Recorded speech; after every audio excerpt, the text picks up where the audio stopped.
think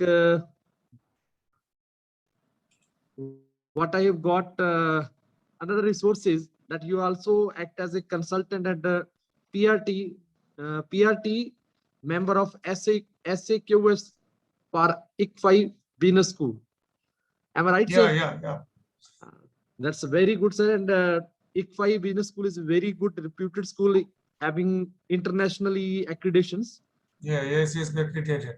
Yes. It's a very good institute and very reputed throughout the world. And it's an honor for all of us that such like a personality who has worked in so many of reputed organizations and now as a pro vice chancellor is a very good position for any university.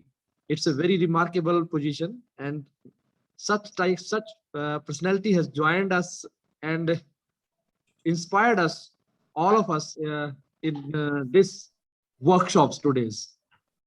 I think Gauravji, today's topic is for emotional intelligence in classroom teaching, I think. Yes, sir. Yes, Yes, sir. sir. Very unique topic. Very unique topic. And we And, all have to talk on this.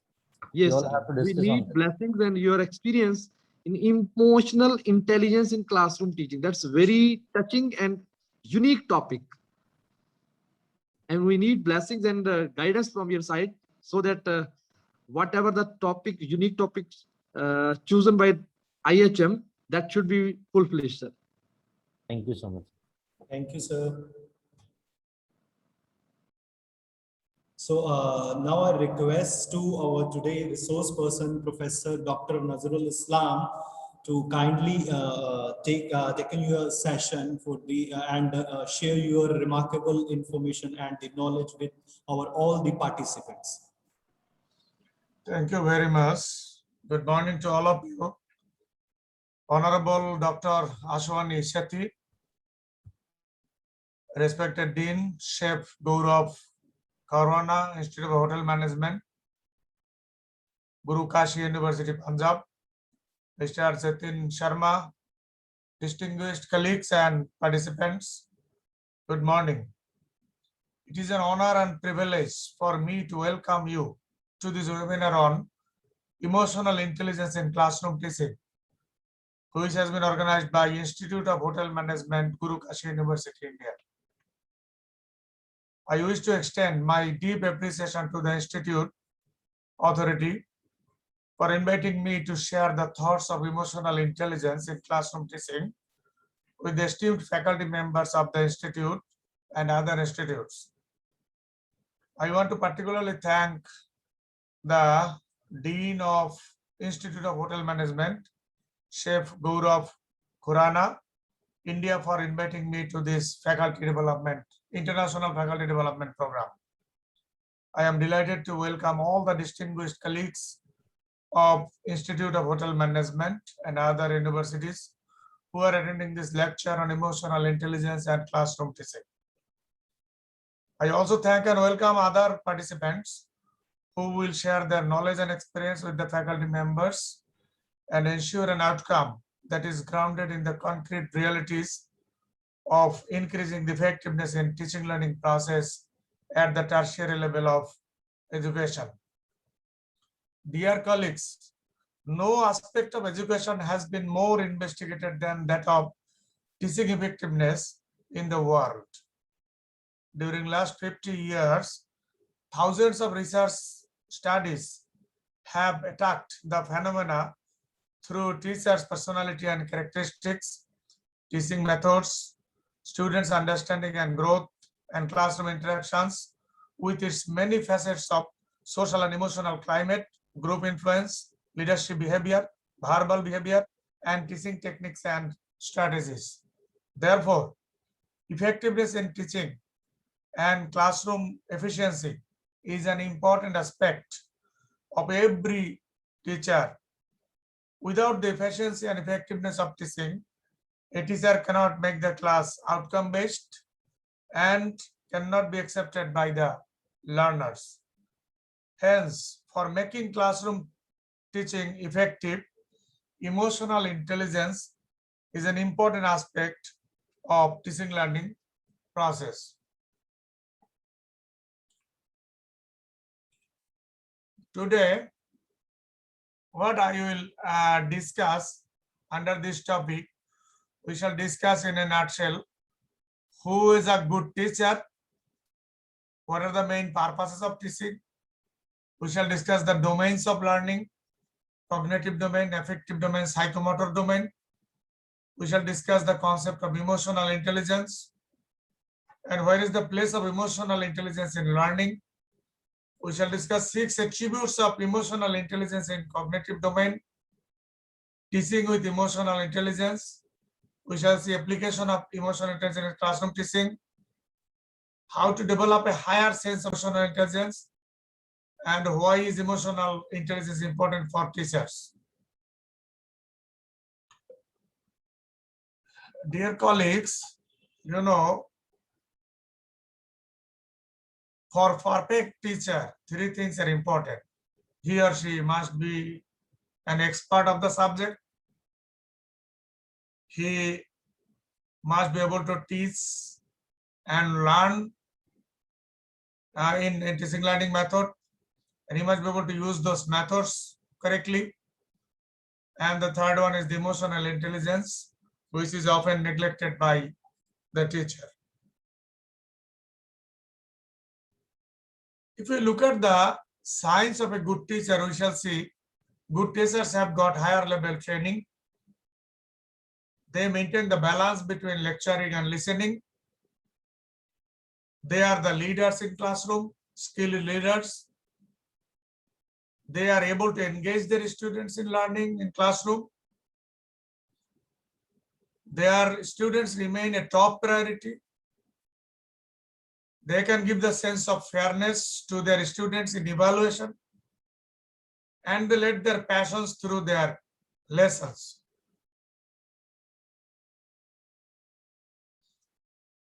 If we see that what are the purposes of teaching, the first purpose is to facilitate the learning process for the learners so that they can learn easily and they can learn faster, they can learn better.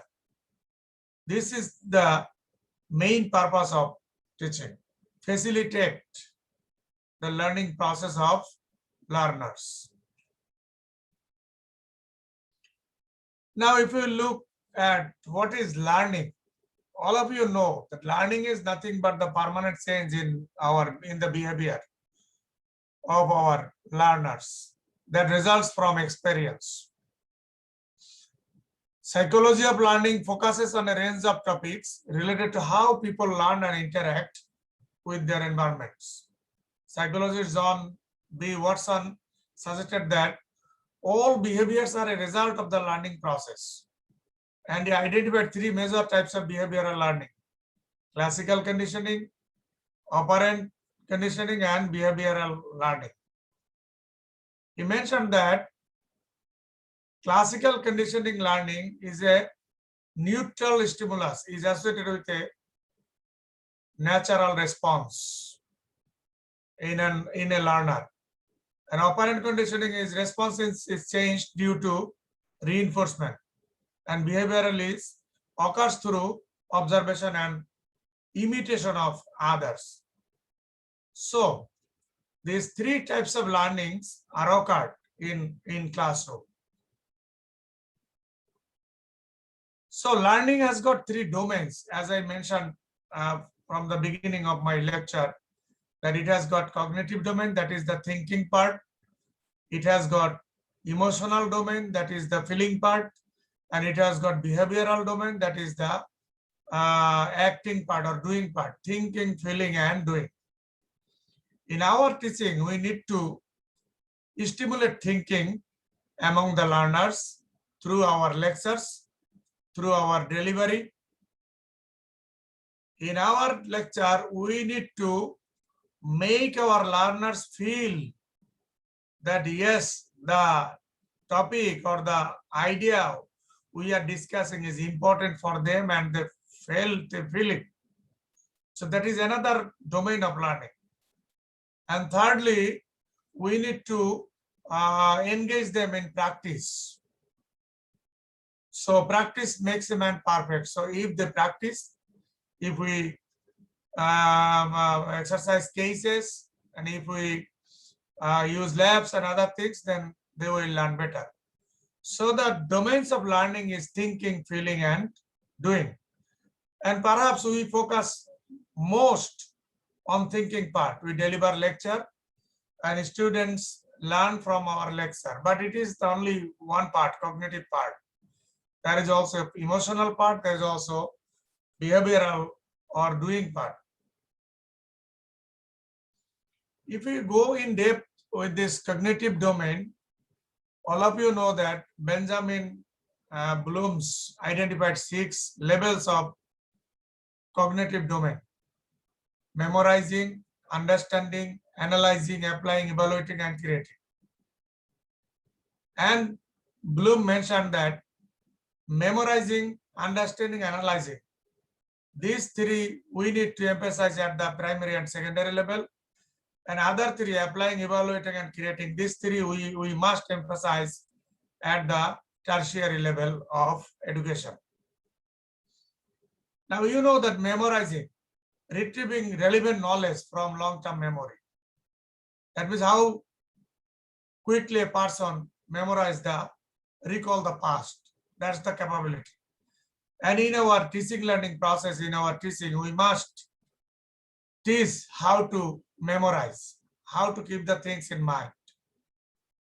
Then another domain or skill is, cognitive domain skill is the understanding. Determining the meaning of instructional messages, including oral, written, and graphical communication. This is intellectual abilities and skills are required to understand. So we need to make the topic understand to our learner. And the third level is the analyzing. That means breaking material into its constituent parts and detecting how the parts relate to one another and to an overall structure or purpose. Analyze. For example, we can ask question like distinguish between the cognitive domain and affective domain. So this question is analytical type question. Application or applying, another level of cognitive domain, applying a skill that is carrying out or using a procedure in a given situation. Evaluating, making judgments based on criteria and standards. And creating, putting elements together to form a novel, coherent whole or make an original product. So these are 6 levels identified by Bloom's under cognitive domain, and which is one of the domains of learning. Let us see that the affective domain, or in other words, you can say feeling segment of learning. It has got again 5 levels of this domain: receiving, responding, valuing, organizing, and characterizing. Now, receiving is the lowest level of affective domain. In other words, you can say feeling or emotional domain. Simply the awareness of feelings and emotions of the learners is just called receiving level of affective domain. Then a more advanced is the responding level, actively participating in the learning process. Learner actively participates in the learning process, not only aware of stimulus, but also react or respond to it. And the third one is the valuing, ability to see the worth of something and expressing it by the learners. Fourth one is more organized, organizing, putting together different values, information, and ideas, then relate them to already held beliefs to bring it into an internally consistent philosophy. And the highest level is the characterizing of affective domain, act consistently according to internalized values. So if you look at the different levels of affective domain from the lowest to highest, you will see learners receive, respond, value, organize, and characterize. And our target is to characterizing the ideas in them. That means that kind of skill we need to develop so that our learners will be able to act consistently according to internalized values. If you look at the psychomotor domain, the third one of learning, it has got 4 levels, such as active mental attention of a physical event. At this level, the learner was as a more experienced person, attempted copying of a physical behavior. At this level, learner is observed by the instructor and given direction and feedback on performance. Trying a specific physical activity over and over. At this level, the skill is repeated over and over. And the fourth one is the fine-tuning. That means making minor adjustments in the physical activity in order to perfect it. At this level, skill is perfected. So these are again 4 levels of psychomotor domain of learning. Now we need to see where is the place of emotional intelligence in learning. We identified 4 domains of learning: cognitive domain, that is thinking domain; feeling, affective domain, feeling domain; and psychomotor domain. Psychomotor domain, that means doing segment, doing domain. Now we shall see where is the place of emotional intelligence. Emotional intelligence is in the affective domain of learning. It is in the affective part. It is concerned with the emotion. It is concerned with emotional intelligence. It is concerned with the adjustment in diversified situation. It is concerned with the control of emotion. So it is the ability to identify, evaluate, control, and express one's emotions. The benefits of having emotional intelligence include: it increases self-awareness, increases stress management, higher motivation, empathy, and compassion for others. Emotional intelligence covers 4 elements. That means emotional intelligence, literally said by Daniel Goleman, that there are 5 components of emotional intelligence, such as self-awareness, self-monitoring, self-motivation, empathy, and social skills. Self-awareness means the person knows his strengths, weaknesses, opportunities, threats well, and he acts accordingly. That is self-monitoring. He is self-driven person, self-motivated. He cares others' opinion. That is empathy. And he can adjust himself in a diversified situation in the society. That is relationships or social skills. It is, of course, important for good communication with others and is therefore a gateway, a better learning, friendships, academic success, and employment as well. Now we shall see what is emotional intelligence. Aristotle says that anybody can become angry. That is easy.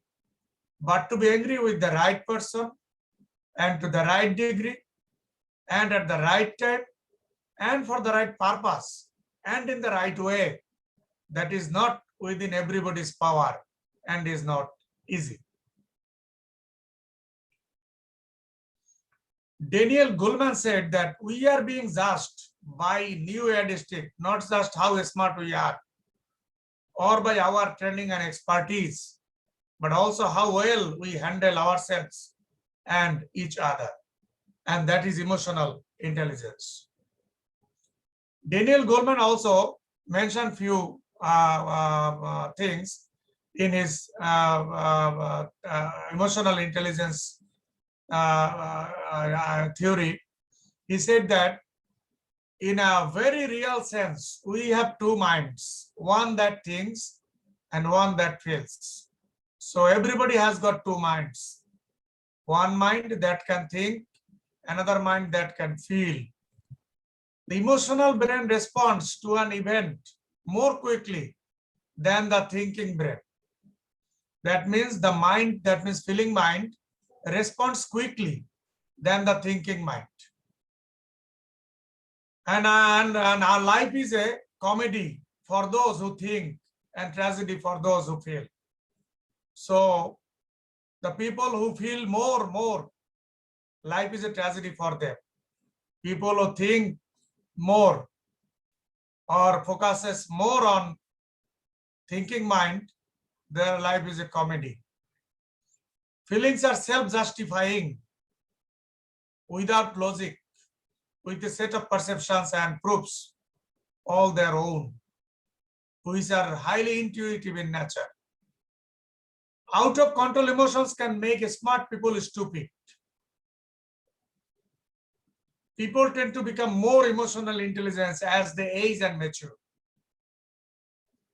So you know also IQ is the strongest predictor of which field you can get into and hold a job in, whether you can be an accountant, lawyer or nurse, for example, but emotional intelligence can help you to go to the top of the success ladder. We know intelligent quotient, and it was traditionally thought that the person who has got higher level of IQ, he has got the chance to become successful. But the research shows that it is not IQ, it is the EQ that can help to become successful. IQ can help to enter into the job, to continue with the job, or to continue with the work. But EQ, emotional quotient, or EI, emotional intelligence, can help us to go to the top, help us to become successful. Emotional intelligence. Stephen Hawking said that it is the ability to adapt to change. That means adapting capability. This concept appeared in psychology in 1960s, but it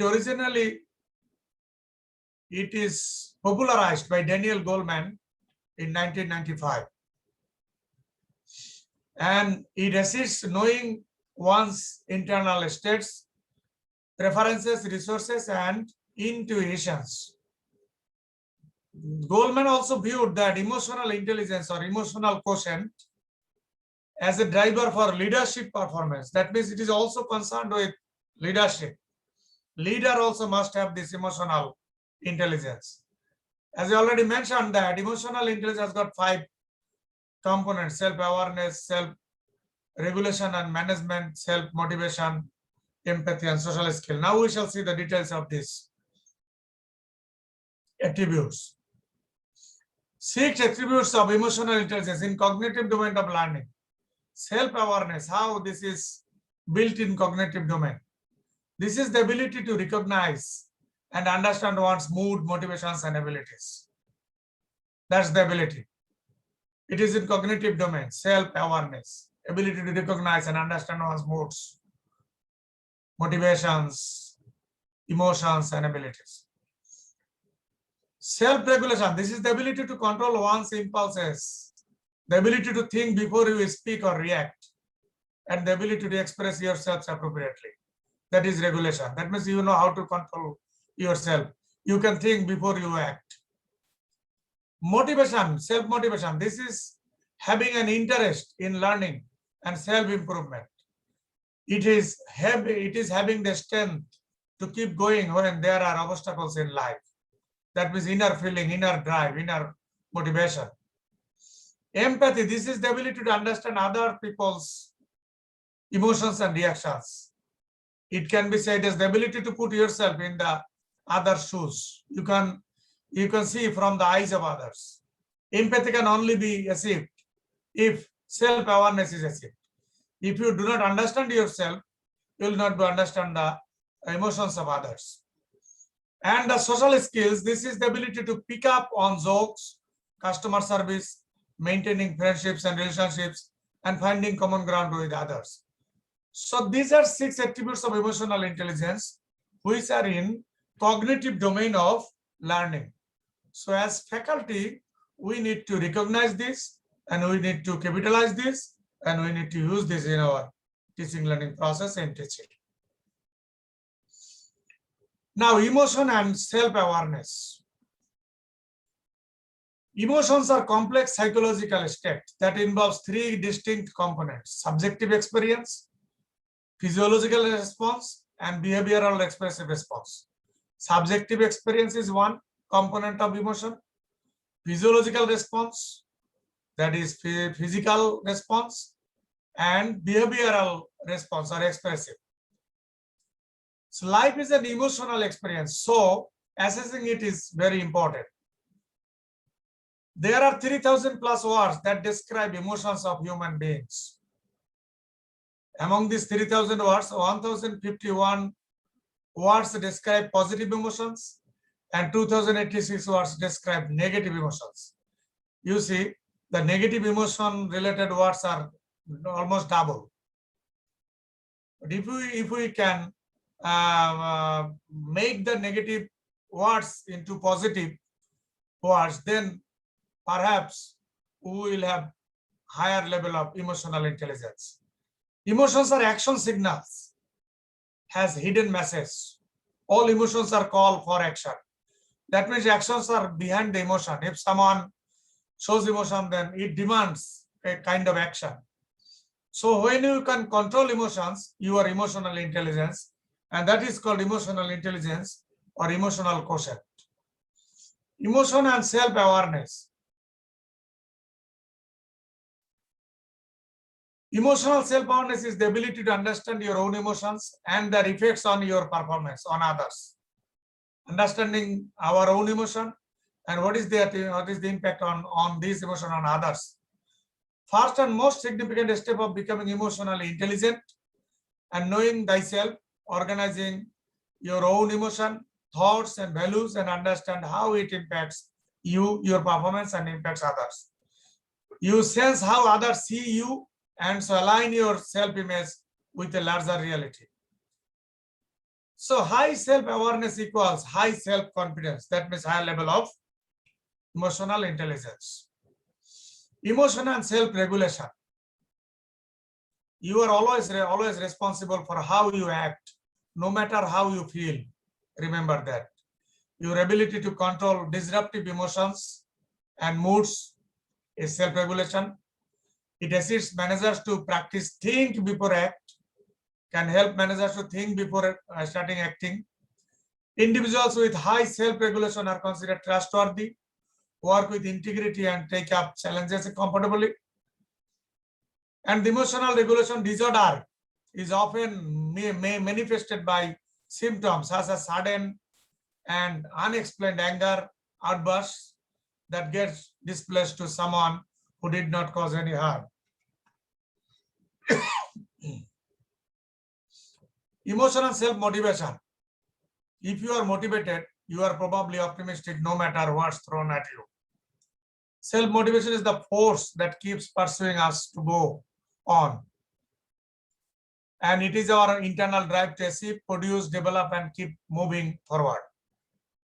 Self-motivation includes our personal drive to improve and achieve, commitment to our goals, initiative, or readiness to act on opportunities. Self-motivation use self-control to channel emotions toward achievement of goals. It is a passion to work for reasons that go beyond money or status. Pursue goals with energy and persistence, optimism even in the face of failure, and hopeful and find something good. Emotion and empathy. Empathy is seeing with the eyes of another, what I already mentioned, seeing with the ears of another, and feeling with the heart of another. Emotional empathy is when you quite literally feel the other person's emotions alongside them as if you had caught the emotion. Understanding the emotional perspective of other people, that is empathy. There is a little difference between sympathy and empathy. Empathy is understanding the feelings of another person, and sympathy is feeling pity for others. Feeling pity for others. Sympathy, for example, I am sorry that happened to you. Empathy, I see your pain and I understand. Compassion, how do need me to help.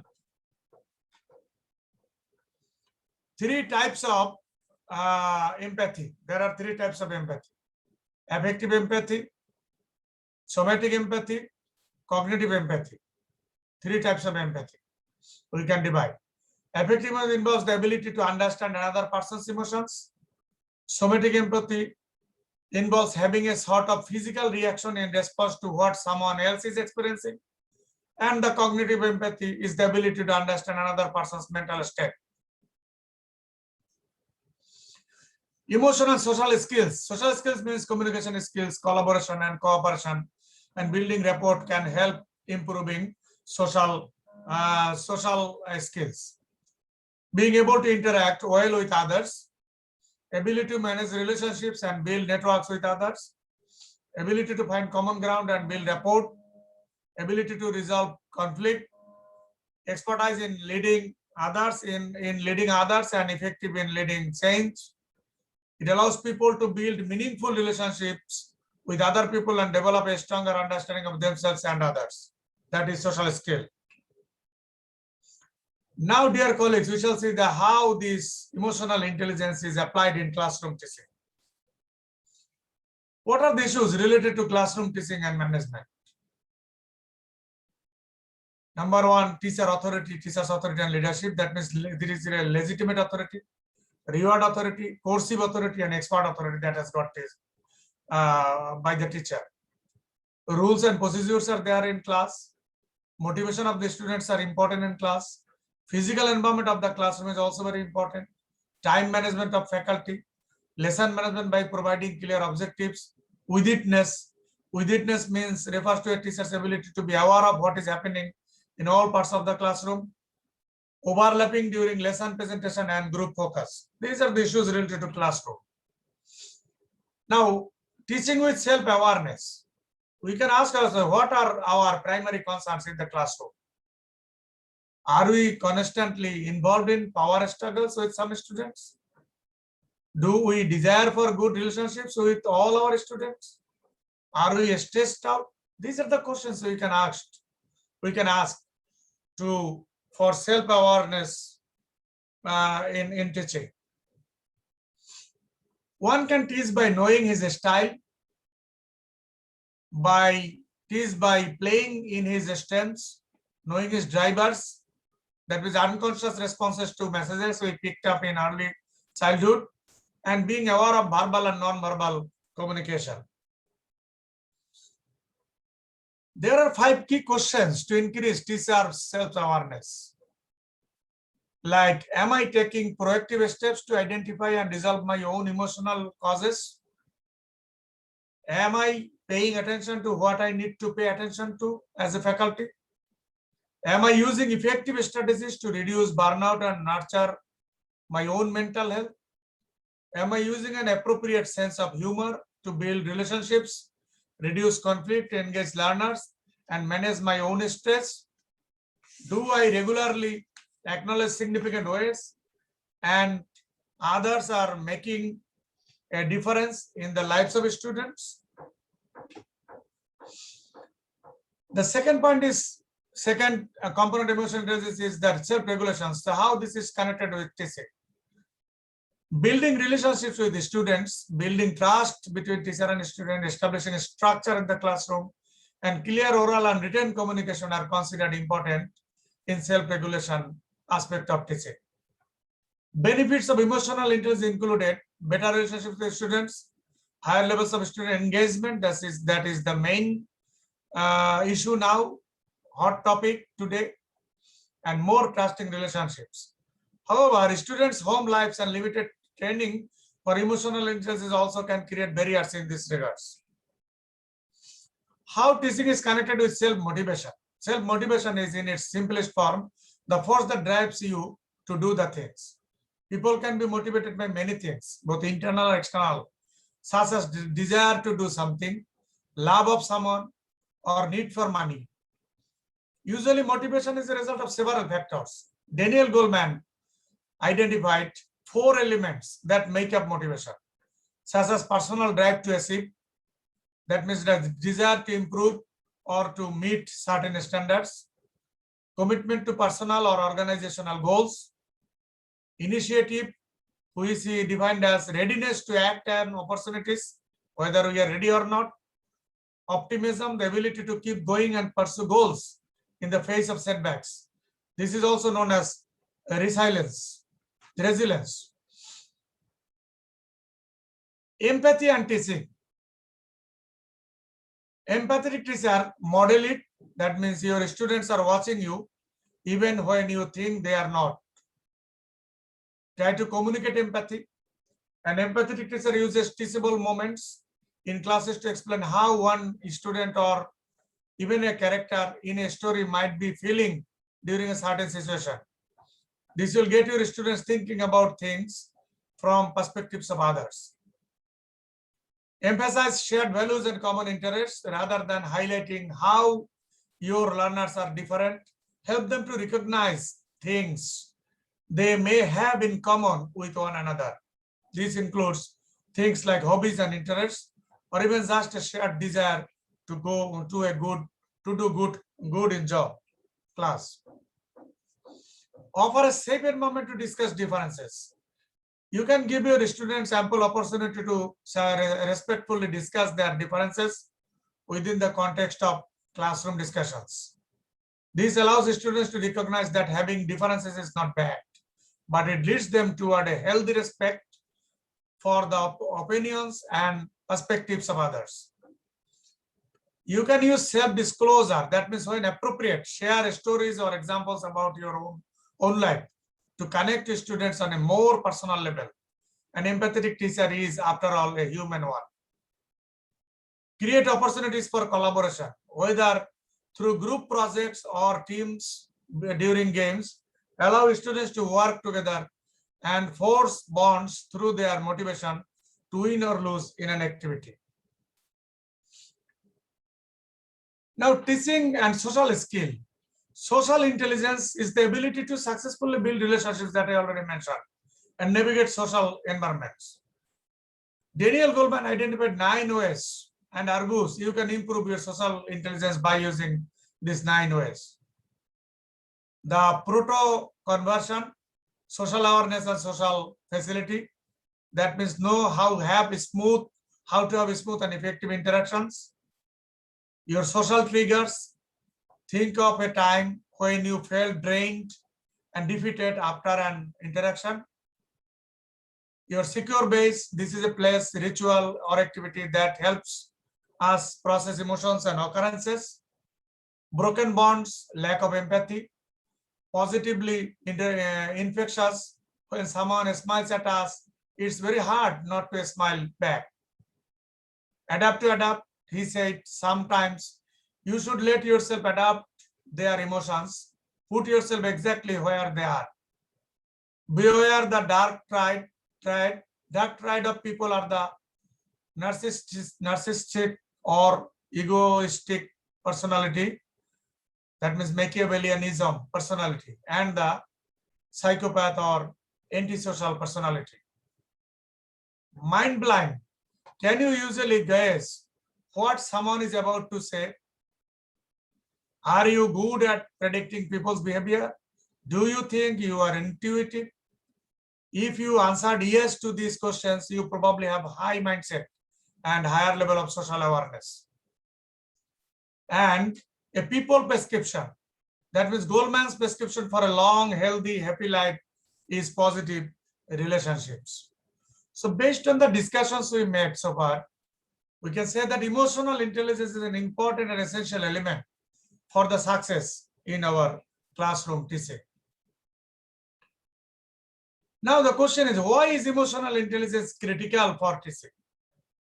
Because teaching requires constant interaction with students and hence a continuous interplay of emotions.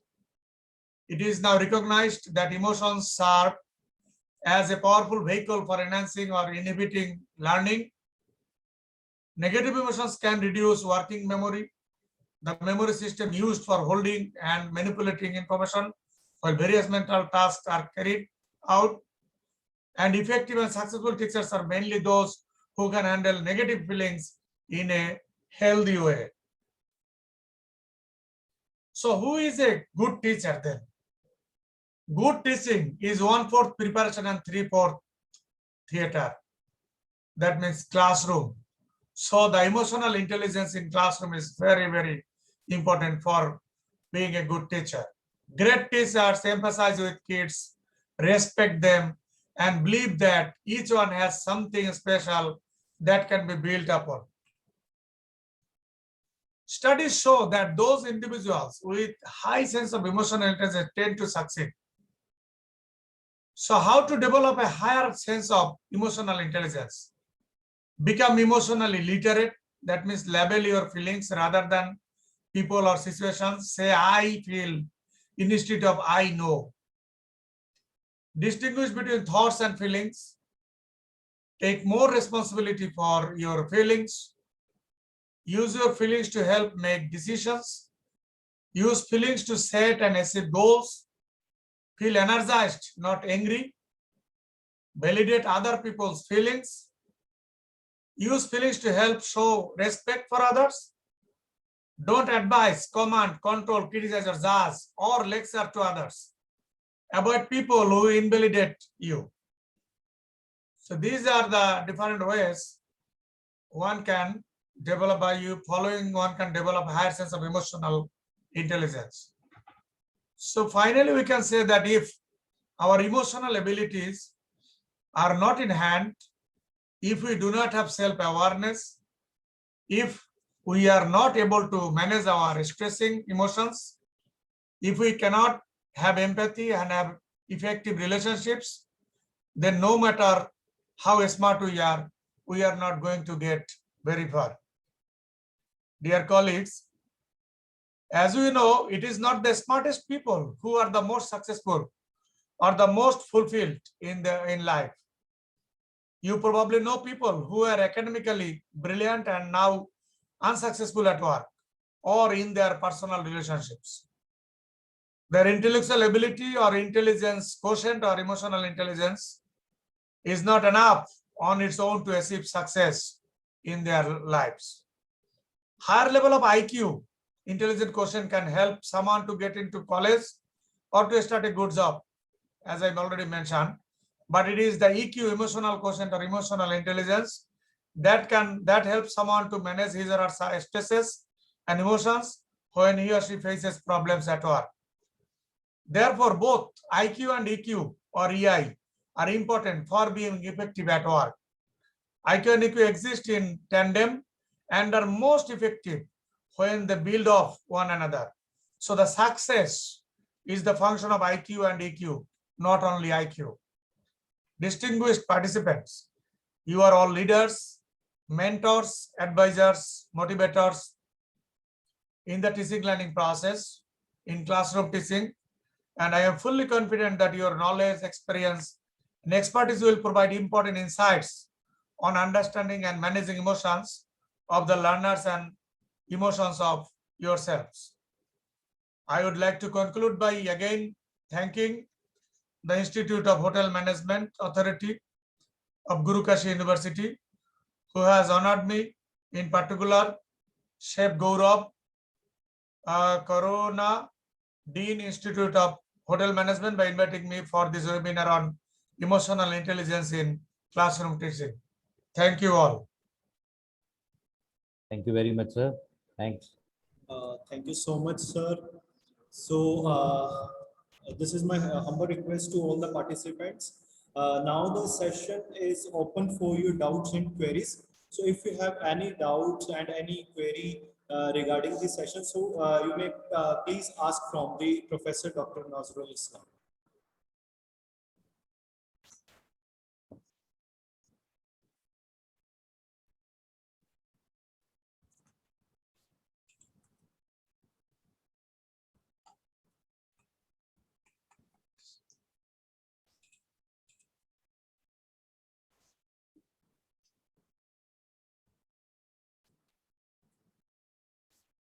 So I want to say something like from the Monday, from the last Monday when we start our international faculty development program. So I feel I am in the ocean of knowledge, and on each and every day we have meet with the great leaders and great thinkers and learn so many things. Like in the today session, we have learned about the emotional intelligence. That is the most important topic in the present day, and how we have used that emotional intelligence in classroom teaching. And I learned so many things from the today's sessions. And thank you so much, sir, for your profound and informative information for us. And you have spared time for us. Thank you so much, Professor Dr. Nazrul Islam. And now I request to our Dean and Dean in charge, Chef Gaurav Khurana. So, Jitin Yes, sir. Sharma, I would like to have a comment from Dr. Ashwani Sethi. yes, yes, sir. Because I could not understand whether those are really important staff for the faculty members. Also, all of here present are colleagues and university teachers. I am sure that they have their own thinking and feeling and doing. Yes. So, Professor Ashwani, if you just pass a comment.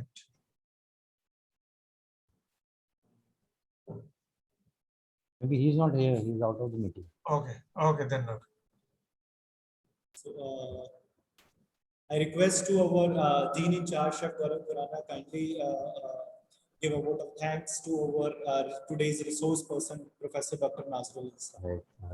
First of all, sir, thank you so much for being here with us.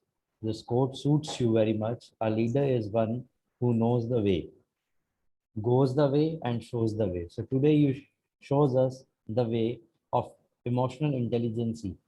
So I would like to thank you, sir. As emotional intelligence is of great importance as far as our teachers' profession is concerned. So we can put our feet in the student's shoes at times to know root causes of a problem a student is facing. The session has opened a new dimension of teaching of all of us, sir. Thank you really, sir. And really the topic which you choose, sir, it is very important to talk on it. With this being I said, I really thank you, sir.